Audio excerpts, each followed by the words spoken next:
하나님 말씀 계시록 10장입니다.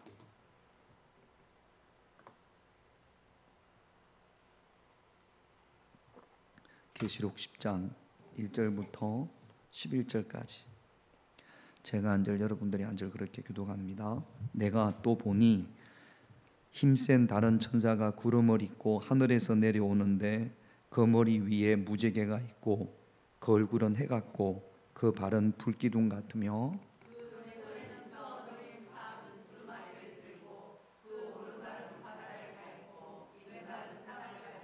사자가 부르짖는 것 같이 큰 소리로 외치니 그가 외칠 때에 일곱 우레가 그 소리를 내어 말하더라.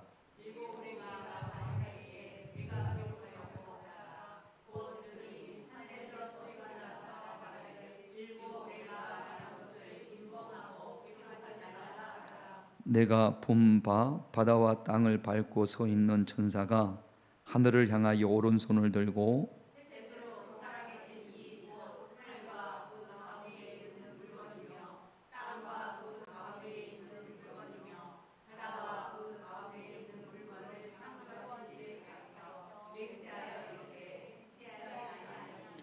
일곱째 천사가 소리내는 날 그의 나팔을 불려고 할 때에 하나님이 그의 종 선지자들에게 전하신 복음과 같이 하나님의 그 비밀이 이루어지리라 하더라.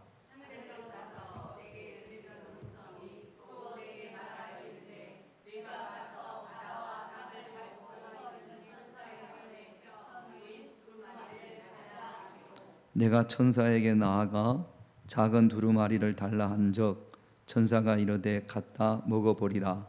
내 배에는 쓰나 내 입에는 꿀같이 달리라 하거늘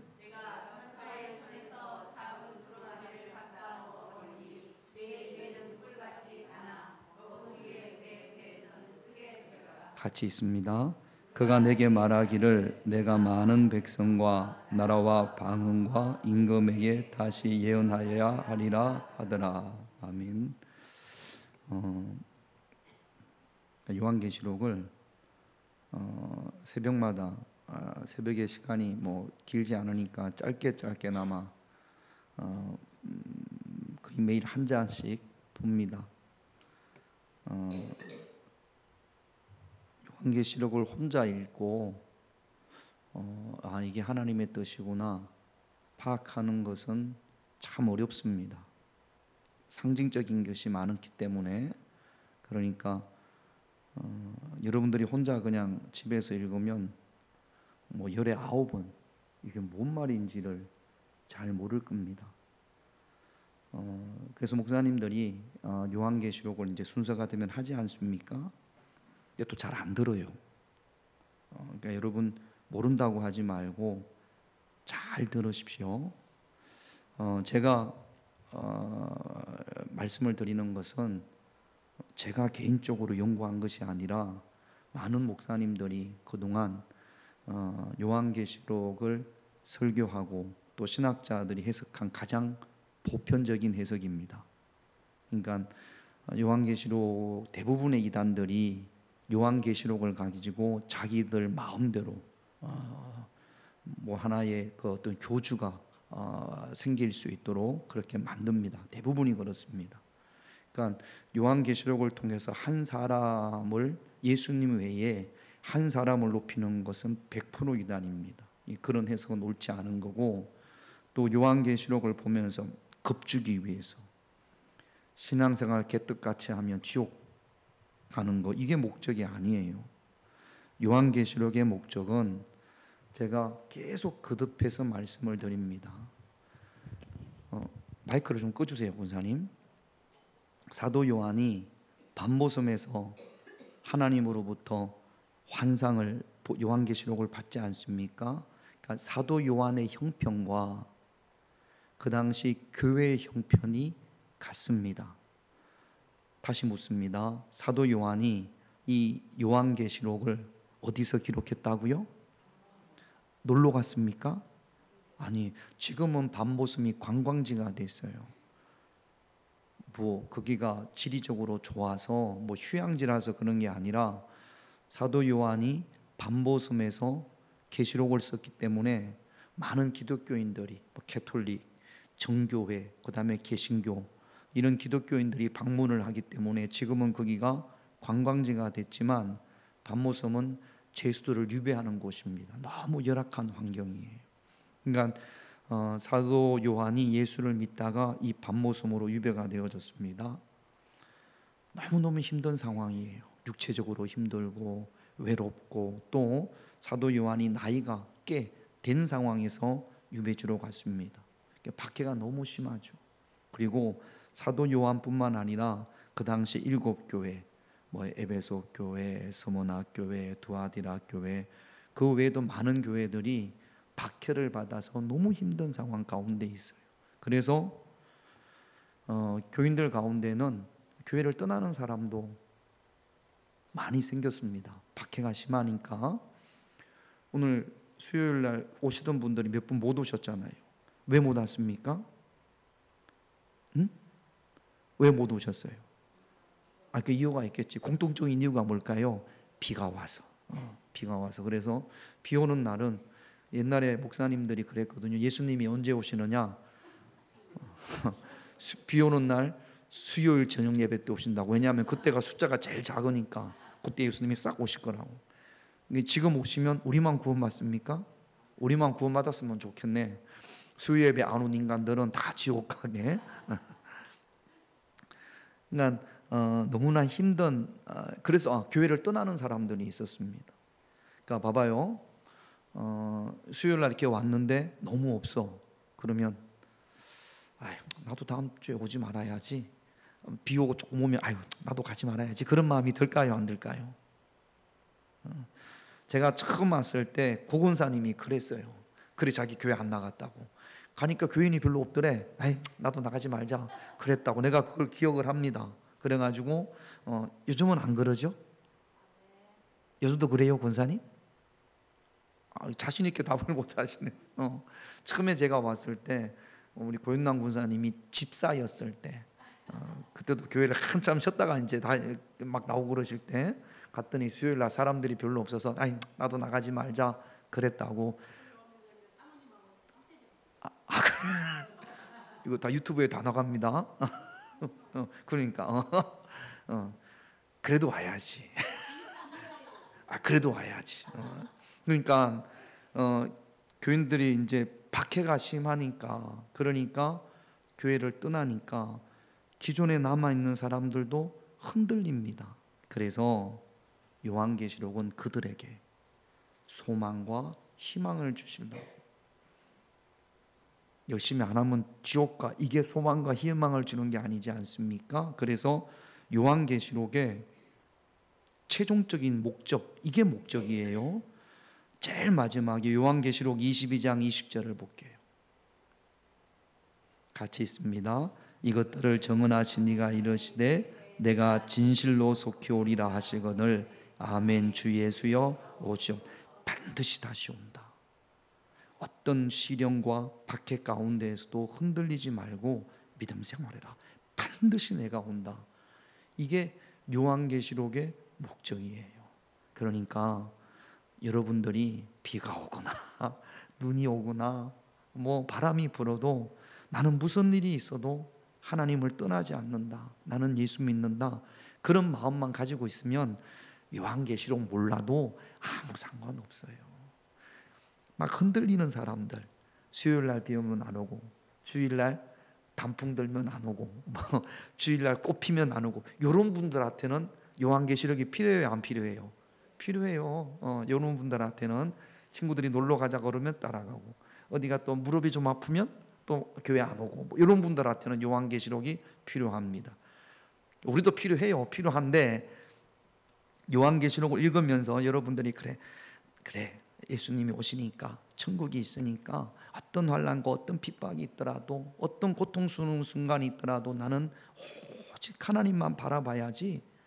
이런 분들은 딱히 요한계시록을 뭘 깨닫고 발견하고 사실은 그러지 않아도 하나님의 구원의 역사 가운데 있는 줄로 믿습니다. 그러나 요한계시록을 주셨으니까 우리가 보고 또 내가 더 열심히 신앙생활을 해야겠구나, 이런 마음을 가져야 되고, 또 한 가지는 제가 요한계시록을 읽어보니까 이렇게 박해와 시련이 있음에도 불구하고 교회의 사명을 이야기합니다. 그럼에도 불구하고 박해 가운데에서도 교회가 감당해야 될 사명이 있어요. 요한계시록은 계속해서 그 말씀을 반복적으로 말씀을 하십니다. 하나님이 7개의 봉인된 두루마리를 가지고 계시는데, 요거를 어린 양이 예수님께서 두루마리를 받아서 인을 하나씩 뗍니다. 그럴 때마다 한 사건이 이렇게 시작이 돼요. 그러면서 인이 몇 개, 봉인된 인이 몇 개라고요? 7개. 그래서 요한계시록 6장에 보면 6번째 인과 7번째 인을 떼는 그 사이, 6번째 인을 뗐고 7번째 인을 안 뗐어요. 그 사이에 14만 4천 명 구원받은 두 무리에 대한 이야기가 나옵니다. 첫 번째는 머리에 인 맞은 몇만 명? 14만 4천 명. 여기 구원받는다라는 거예요. 그래서 주로 이단들은 자기 그 안에 들어오는 사람들 14만 4천 명만 구원받는다라고 이야기합니다. 누가 인 맞은 사람이에요? 그 교단에서 도장을 하나씩 주는 모양이에요. 그렇지 않습니다. 인 맞았다라는 이야기는 정통적인 교회의 해석입니다. 인이 뭐예요? 도장 찍는 거예요. 도장 찍는다라는 것은, 자, 옛날에 제가 책을 사면 책이 없어질 때가 있었어요. 그래서 이게 제 책이라는 것을 증명하기 위해서 도장을 여기다가 꼭 찍습니다. 이건 누구 책이에요? 김인태 책이에요. 도장을 인 맞았다라는 것은 하나님의 것이라는 겁니다. 그러면 여러분 머리에 인 맞았어요? 안 맞았어요? 도장 자국이 있어요? 없어요? 그 통장에 보면 여러분 통장에는 누구 도장이 찍혀 있어요? 내 도장이 찍혀 있어요. 요즘은 사인을 하기도 하고. 그래서 이게 통장이 내 거라는 겁니다. 우리 이마에 도장이 박혔어요? 안 박혔어요? 그 여러분 인 맞은 게 아니네? 여기서 인은 정통적인 해석은 세례를 의미합니다. 세례받은, 누가 세례받습니까? 예수님의 보혈로 구원받은 확신 있는 사람들, 그 사람들에게 목사님들이 세례를 줄 때 어디에다가 세례를 주죠? 머리에다가. 하나님의 자녀라는 겁니다. 그리고 하나님과 교회에서 인정하잖아요. 하나님의 백성으로 구원받았다고. 인 맞은 사람들 14만 4천은 뭐냐? 24장로가 있어요. 요한계시록에 보면 24보좌에 24장로가 있습니다. 24장로는 뭐 더하기 뭐죠? 구약의 지파가 몇 지파? 12지파. 예수님의 사도가 몇 명? 그래서 12 더하기 12는 24. 그러면 14만 4천은 똑같습니다. 여기는 더하기를 안 하고 곱하기를 해서 12 곱하기 12는 뭐예요? 144 곱하기 1000이라는 것은 꽉 찬 숫자, 군대를 주로 의미할 때 1000이라고 한답니다. 그래서 많은 숫자를 의미하는 거예요. 그래서 12 곱하기 12는 144 곱하기 1000 하면 얼마 됩니까? 14만 4천이에요. 그러면 14만 4천은 누구냐? 구원받은 하나님의 백성들, 교회 안에 들어있는, 교회를 떠나지 않고 시련 가운데에서도 박해 가운데에서도 교회 안에 있는 그 사람들이 14만 4천 명입니다. 우리는 그러면 14만 4천 명에 들어가요? 안 들어가요? 세례받은 사람들, 거짓말로 세례받은 사람들은 안 되고 예수님이 내 죄를 위하여 십자가에 피 흘렸습니다 라고 고백한 사람들, 여러분들이 14만 4천이에요. 그리고 거기 보면 조금 있다 보면 사람이 능히 셀 수 없는 흰옷 입은 수많은 백성이 나와요. 하늘나라에. 자, 14만 4천은 이 땅에서의 우리고, 우리가 죽어서 하늘나라에 가면 예수님부터 2000년 전부터 지금까지 예수 믿고 구원받은 사람 몇 명일까요? 셀 수 있을까요? 없을까요? 없어요. 우리 먼저 돌아가신 정월선 장로님, 그 다음에 또 우리 한경애 권사님, 시어머니 되시는 최양식 권사님, 또 누가 있을까? 없나? 이제 돌아가실 함부로 이야기하면 안 되겠구나. 한참 있다가 돌아가실 우리 유한호 장로님이 저한테 90살까지 산다고 그랬거든요. 근데 몇 년 안 남았어요. 장로님 지금도 그 마음에는 변함이 없어요? 아이고 조금 더 살아야겠구나. 20년 뒤에 돌아가실 우리 유한호 장로님, 그 뭐 얼마나 셀 수 있을까요, 없을까요? 그 흰옷 입은 능히 셀 수 없는 흰옷 입은 백성들. 그러니까 이제 지금은 우리가 14만 4천이고 우리가 죽으면 하늘나라에서 흰옷 입은 셀 수 없는 능이 많은 사람들이 되는 거죠. 할렐루야. 요거 외에 뭐 엉뚱한 거 다른 거 이야기한다? 이건 다 이상한 데입니다. 그 이상 야리꾸리 한 데니까 요거 확신을 여러분들이 가졌으면 좋겠어요. 요 참을 들어서 그런 이야기가 있습니다. 그래서 이제 7번째 인을 떼니까 7명의 천사들이 나팔을 하나씩, 7명이 한꺼번에 부는 것이 아니고 한 천사가 나팔을 쫙 불면 그때부터 재앙이 시작됩니다. 그게 7 나팔의 재앙이에요. 그런데 6번째 나팔이 불 때 이 땅의 3분의 1이 죽습니다. 재앙으로, 전쟁으로, 기근으로 죽습니다. 그런데도 회개를 하지 않아요. 계시록 9장 20절에서 21절을 볼게요. 같이 있습니다. 이 재앙에 죽지 않고 남은 사람들은 손으로 행한 일을 회개하지 아니하고 오히려 여러 귀신과 또는 보거나 듣거나 다니거나 하지 못하는 금, 은, 동과 목석의 우상에서 절하고 그 살인과 복술과 음행과 도둑질을 회개하지 아니하더라. 어떻게든지 하나님께서 회개시키려고 하는데, 그래서 하나님께서 7 나팔의 재앙, 나팔을 불 때마다 기근이 흰 말탄자가 나오고 금은 말탄자가 나오고 그러면서 재앙이 임합니다. 전염병으로 죽고 기근으로 죽고 지진으로 죽고 그러는데도, 그래가지고 3분의 1이 죽는데도 이 정도 되면 회개하고 돌아올 만한데 오히려 더 우상을 섬기고 귀신을 섬기고 회개하지 않습니다. 막 말씀을 전하는데도, 교회가 말씀을 전하는 대로 회개하지 않는단 말이죠. 그럴 때 어떻게 해야 되느냐?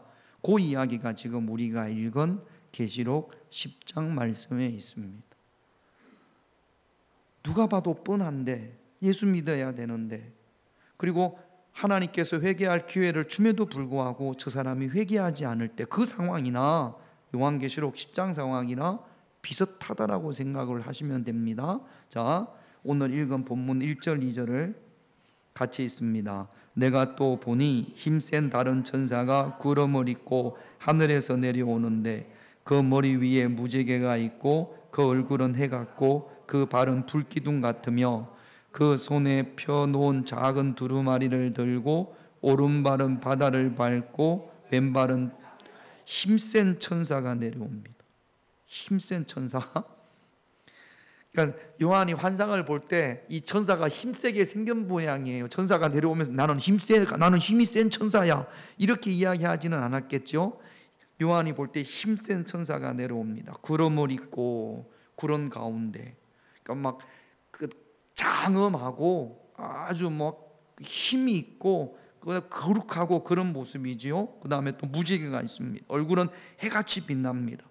오른발은 바다를, 왼발은 땅을 밟고 있어요. 그러니까 그 권세가 있다라는 이야기입니다. 주로 이렇게 표현을 하면 하나님이 임재하실 때 구름 가운데서 임재하시거든요. 그러니까 하나님이나 예수님을 표현할 때 이렇게 표현을 쓰는데, 이 천사는 하나님은 아니거든요. 그러니까 이 표현은 힘센 천사라는 이야기는 하나님으로부터 이런 고난을 부여받은 거죠.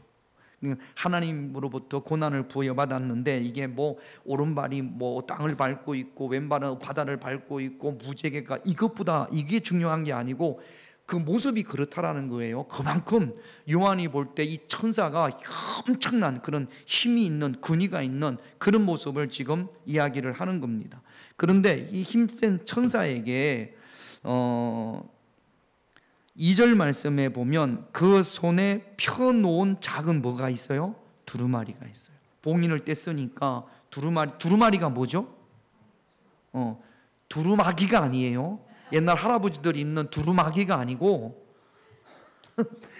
두루마리, 이렇게 두루마리. 그때는 종이가 없어가지고 양 가죽에다가 성경을 썼어요. 왜? 그 옛날 우리 그 조선시대도 보면 이렇게 주르륵 펴서 보지 않습니까? 그런 양 가죽으로 썼기 때문에 두루마리라고 그렇게 번역을 한 겁니다. 두루마리는 뭐예요? 하나님의 말씀이에요. 하나님의 말씀을 들고 있습니다. 3절 4절을 볼게요. 같이 있습니다. 사자가 부러지는 것 같은 큰 소리로 외치니 그가 외칠 때 일곱 우레가 소리를 내어 말하더라. 일곱 우레가 말할 때에 내가 기록하려고 하다가 곧 들으니 하늘에서 소리가 나서 말하기를 일곱 우레가 말한 것을 임봉하고 기록하지 말라. 사자가 부러지는 것 같이. 그러니까 지금 여러분 요거를 요한이 들었으면 사자가 부러지는 것 같다고 할 거야. 이런 소리를 못 들었으니까 아마 큰 소리였던 모양이에요. 할렐루야 이런 소리. 그러니까 이런 소리를 들으면 마이크를 이런 소리를 큰 소리를 못 들었으니까 저기 옛날에 조선시대 사람들이 와 이러면 뭐라고 표현하겠어요? 막 우리와 같은 소리가 들린다고 하지 않겠습니까? 그냥 큰 소리가 들리는데 7개의 큰 소리예요. 그러니까 요한이 얼른 그 큰 소리가 말하는 것을 받아 적으려고 합니다. 그랬더니 받아 적지 말아요. 여러분, 7인, 7나팔, 7우레, 여기도 어떤 재앙이 있을 거란 말이죠. 한 우레, 한 큰 소리마다 어떤 첫 번째 우레의 재앙, 두 번째 우레의 재앙, 그럴 수 있습니다. 지금 뉘앙스로 보면. 그런데 하나님께서 기록하지 말래요. 임봉하고 기록하지 말라. 여러분, 이거는 하나님께서 우리에게 알려주시는 것이 있고 하나님께서 알려주시지 않는 게 있습니다. 그러면 하나님께서 우리에게 알려주시는 건 우리가 알아야 돼요? 몰라야 돼요? 알아야지. 하나님께서 알려주시지 않는 건요, 알아야 돼요? 몰라야 돼요? 몰라도 돼요. 굳이 알 필요가 없으니까 하나님께서 알려주지 않는 겁니다. 하나님께서 허락하지 않는 거예요. 그런데 이게 또 뭐 7우레는 어디가 어떻고 창세기에 나오고 이러다 보면 뭐가 돼요? 이단이 되는 거지. 하나님이 알려주시지 않아도 이미 하나님께서 알려주신 것만 하더라도 우리는 예수님이 다시 오신다라는 소망의 확신을 가지게 될 줄로 믿습니다. 그러니까 하나님께서 다 알려주시지 않았어요. 요한계시록을 다 알면 마지막 종말에 일어나는 모든 일을 우리가 다 알 수 있을까요? 아닙니다. 하나님이 요한계시록을 아무리 많이 깨차고 있어도 마지막 때에 가서는 우리가 모르는 일이 더 많을 거예요. 하나님께서 우리에게 다 알려주시지 않았거든요. 그러니까 모두 안다고, 다 안다고 교만하지 말고 늘 두려운 마음으로 어떤 시련과 박해가 있더라도 정신 바짝 차리고 다시 오실 예수님을 소망할 수 있는 그런 저와 여러분들이 되셔야 될 줄로 믿습니다. 요한계시록을 가지고 누가 여러분들한테 접근을 해가지고 뭐 7인이 어떻고 저떻고 몰라도 돼요. 예수님이 다시 오실 것, 그리고 하늘나라가 있음을, 그리고 내가 신앙생활을 열심히 하고 있으면 구원받은 데 변함이 없습니다. 자,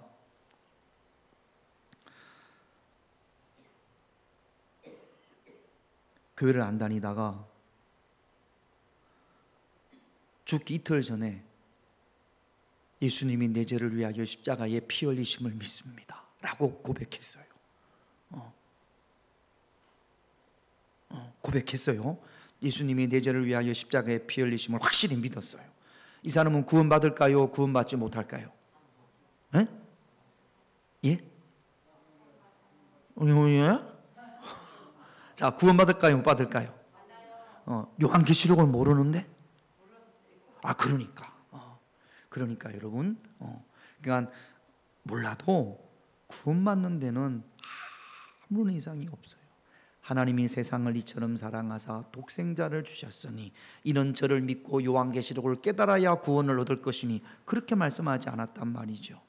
요한계시록을 통하여서 신앙이 느슨해지는 것을 잡고 하나님 나라의 소망을 가지는 그런 저와 여러분, 이것이 요한계시록의 목적입니다. 할렐루야. 자, 5절 6절을 볼게요. 같이 있습니다. 내가 본 바 바다와 땅을 밟고 서 있는 천사가 하늘을 향하여 오른손으로 들고 세세토록 살아계시니 곧 하늘과 그 가운데에 있는 물건이며 땅과 그 가운데에 있는 물건이며 바다와 그 가운데에 있는 물건을 창조하신 이를 가리켜 맹세하여 이르되 지체하지. 그러니까 이게 쭉 설명이 뭐냐면 뭐 바다와 땅을 밟고 서 있고 뭐 톡톡톡 하면서 하는 게 뭐냐면 맹세하여 이르되 지체하지 아니하리라. 이게 반드시 주님께서 다시 오신다라는 겁니다.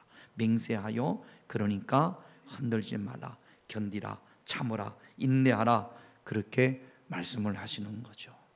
떠나지 마라, 자리를 지켜라, 기도의 자리를 지켜라, 신앙의 자리를 지켜라, 그렇게 말씀을 하시는 겁니다. 그러면서 7절을 볼게요. 같이 있습니다. 일곱째 천사가 소리내는 날 그의 나팔을 불려고 할 때에 하나님이 그의 종 선지자들에게 전하신 복음과 같이 하나님이 그 비밀이 이루. 또 이게 하나님의 비밀이 나옵니다. 하나님의 비밀이 뭘까요? 우리는 또 하나님의 비밀이라고 그러면 내가 모르는 무슨 비밀이 있나 그러는데, 여러분들은 이미 하나님의 비밀을 다 알고 있습니다. 우리한테는 비밀이 아닌 거죠. 나도 알고 너도 알면 비밀입니까? 비밀이 아닙니까? 비밀이 아니에요. 그런데 모르는 사람한테는 뭐예요? 공개된 비밀이에요. 알려진 비밀이에요. 이 비밀이라는 이야기가 뭐냐면 믿지를 못한다라는 겁니다. 자, 뭐가 비밀이냐? 골로새서 2장 2절을 볼게요. 성경이 그렇게 말씀을 하고 계세요. 같이 있습니다. 이는 그들로 마음의 위안을 받고 사랑 안에서 연합하여 확실한 이해의 모든 풍성함과 하나님의 비밀인 그리스도를 깨닫게 하려. 하나님의 비밀이 뭐라고요? 그리스도를 깨닫는 것. 하나님의 비밀은 그리스도를 깨닫는 겁니다. 그리스도를 깨닫는다라는 게 뭐예요? 예수 믿는 거예요. 다 그리스도를 깨닫는 게 뭔지를 제가 다시 한번 고린도전서 말씀을 통해서 설명을 드리겠습니다. 고린도전서 2장 14절 16절 작아도 보이시죠? 같이 있습니다. 항상 우리를 그리스도 안에서 이기게 하시고 우리로 말미암아 각 처에서 그리스도를 아는 냄새를 나타내시는 하나님께 감사하노라.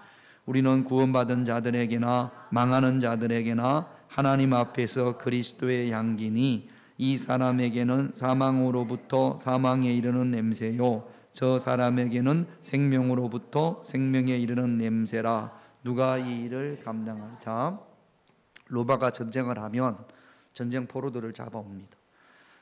우리 전쟁을 해가지고 우리 유한호 장로님하고 김용래 권사님하고 붙잡혔어요. 포로로 붙잡혔어요. 그래가지고 이제 제가 로마 장군이고 여러분들은 로마 시민입니다. 그래서 전쟁을 하면 포로도 붙잡아 오지만 많은 전리품들을 가지고 와요. 그 전리품들을 이제 나눠주는 겁니다. 그러니까 전쟁에서 들어올 때 승리하고 들어올 때 여러분들이 로마 시민이면 승리하고 들어올 때 환영을 할까요? 안 할까요? 환영을 합니다. 막 개선문을 들어올 때 빰빠라박 들어올 때 막 박수를 치겠죠. 그들이 전리품을 가지고 오면 그게 내 신랑이 거기 전쟁에 참여했으면 이겼으니까 그 부자 돼요? 안 돼요? 부자가 되겠지. 그러니까 얼마나 기분이 좋은지 몰라. 그러면서 승리하고 돌아올 때에 승리했다라고 로마 시내 여러 곳에서 향을 피운다 합니다. 그러면 우리 한경애 권사님은 빨래하다가 그 향이 냄새가 나요. 그러면 이 냄새가 어떤 냄새예요? 로마가 승리했다는 냄새. 승리. 야, 우리가 또 이겼구나. 그 향이 막 로마 전역에서 막 향을 피우니까 좋아요. 그 향이 좋아요, 안 좋아요? 생명의 냄새로. 여러분들한테는 생명의 냄새로 여겨지는 거죠. 그런데 이제 우리 유한호 장로님하고 김용래 권사님은 꼭꼭 묶여가지고 포로로 잡혀왔을 거 아니에요? 그리고 이 개선 행전이 끝나면 둘이는 죽어. 사형이에요. 그런데 그러면 우리 장로님하고 우리 김용래 권사님은 그 향, 로마에서 막 나는 향, 그 향이 좋을까요, 안 좋을까요? 우리 장로님하고 권사님한테는 그 냄새가 어떤 냄새예요? 사망의 냄새예요. 누구에게는 승리의 냄새, 생명의 냄새고 똑같은 냄새인데 누구에게는 사망의 냄새예요. 이 냄새가 뭘 말하는 거냐면 우리가 복음을 전해요. 예수 믿고 구원받읍시다. 그래서 예수 믿고 구원받읍시다. 이것이 예수의 향기예요. 복음을 전하는 것이. 그런데 아멘 하는 사람한테는 그것이 어떤 냄새예요? 생명의 냄새예요. 아, 나는 안 믿습니다. 이런 사람한테는 그 냄새가 어떤 냄새예요? 죽음의 냄새, 사망의 냄새예요. 왜냐하면 심판이니까. 그러니까 여기 오늘 말씀에 보면 하나님의 비밀이라는 것은 그리스도를 깨닫는 것인데, 예수님 믿으면 구원받습니다 라는 사실이 전해져도 누구는 믿는데 누구는 못 믿어요. 이 못 믿는 사람한테는 예수 그리스도가 뭐가 되는 거죠? 비밀이 되는 거죠. 가려져 있으니까, 눈이 가려져 있으니까. 그래서 복음은 하나님의 구원을 받게 하는 하나님의 능력이라고 로마서에 이야기했고, 오늘 골로새서에 보면 하나님의 비밀은 그리스도를 깨닫는 겁니다. 자, 그러면 우리는 하나님의 비밀을 알아요, 몰라요? 알아요. 하나님의 비밀이 뭐라고요? 예수 그리스도를 깨닫는 것, 예수님이 구세주라는 사실을 아는 것, 이것이 하나님의 비밀입니다. 우리는 하나님의 비밀을 알아요, 몰라요? 알아요. 우리는 하나님의 비밀을 알아요. 할렐루야. 교회 밖에 있는 사람들은 하나님의 비밀을 알아요, 몰라요? 감춰진 게 아니에요. 이야기해도 깨닫지 못하는 거죠. 그래서 하나님의 비밀은 그리스도를 깨닫는 겁니다. 할렐루야.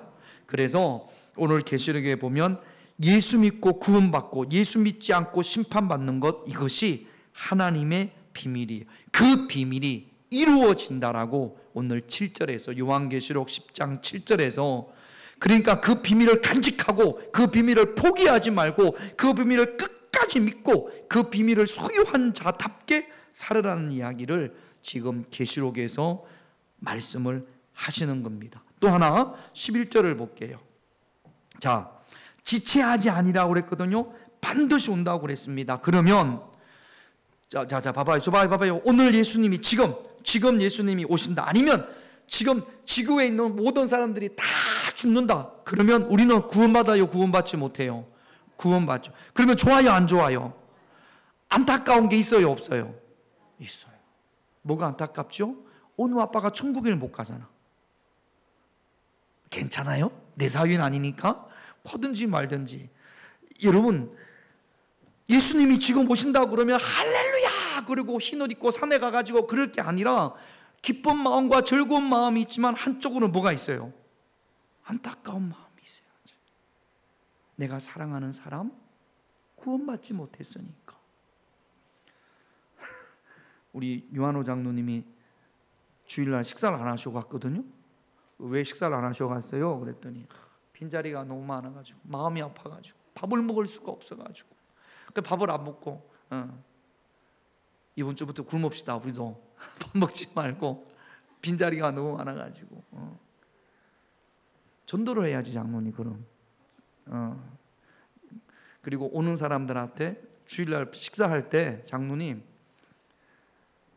더 이상 우리 교회에서 여기서 다 믿음 안에서 있어야 되지 않습니까? 밥 먹기 전에 다 인사하면서 어서 오세요, 감사합니다, 맛있게 식사하세요. 나만 장로님은 얼른 먹고 빨리 집에 화장실 가려고 하지 말고 다 인사하고 그래야 될까요? 안 그래도 될까요? 그래야 되지. 그러면 더 많이 빈자리가 채워질 줄로 믿습니다.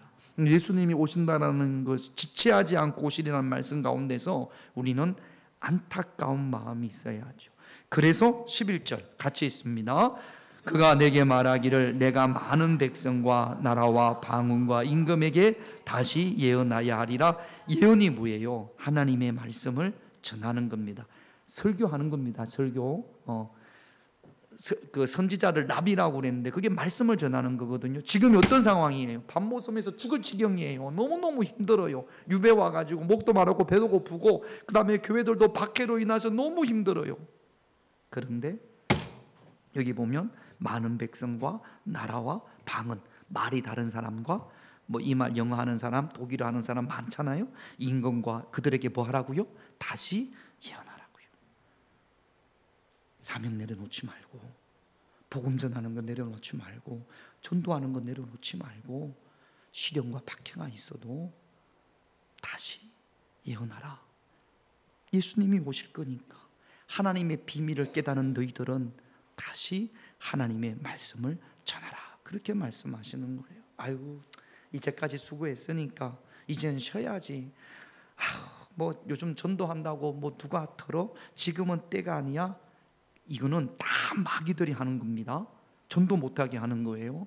끝까지 때를 얻든지 못 얻든지 하나님께 맡기면서 전할 수 있는, 그리고 새로 오시는 분들을 소중하게 여기고 한 영혼을 귀하게 여기고 잘 보듬어주고 양육할 수 있는 그런 저와 여러분들이 되셔야 될 줄로 믿습니다. 따라합시다. 다시 예언하라. 전합시다. 할렐루야. 복음을 전하고 예수님을 소개하고 신앙생활할 것을 권유합시다. 그것이 우리가 해야 될 일이고, 그것이 요한계시록에서 그 당시 박해 가운데 있던 교회를 향하신 하나님의 말씀이에요. 자, 그러려면 우리가 어떻게 해야 되느냐? 9절 10절 같이 있습니다. 내가 천사에게 나아가 작은 두루마리를 달라 한적 천사가 이르되 갖다 먹어버리라. 내 배에는 써나 내 입에는 꿀같이 달리라 하거늘 내가 천사의 손에서 작은 두루마리를 갖다 먹어버리니 내 입에는 꿀같이 다나 먹은 뒤에는 내 배에서, 그 두루마리를 먹으라는 겁니다. 먹으라는 것은, 자, 성경을 먹으라는 이야기는 뭐예요? 말씀을 읽고 들으라는 이야기입니다. 진짜 이걸 막 씹어 먹는 게 아니고, 두루마리를 어떻게 먹겠습니까? 양가죽인데. 그러니까 말씀을 읽고 들으라는 이야기. 그런데 말씀이 먹을 때는 달대. 꿀송이처럼 달다고 그러잖아요. 근데 배에 들어가니까 어떻다고 해요? 쓰대. 단데 들어가니까 써. 이게 무슨 이야기예요? 어떤 말씀은 달고 어떤 말씀은 쓰다. 그 이야기가 아니고, 말씀을 깨달았어요. 깨달았을 때는 좋아요, 안 좋아요? 말씀 맞아. 바나바는 안디옥 사람들이 최초로 뭐라고 불려졌다고요? 잠깐만, 안디옥 교회 사람들이 최초로 뭐라고 불려졌다고요? 봐봐, 우리 윤경자 권사님은 꾹꾹 졸다가도 잘 대답하잖아.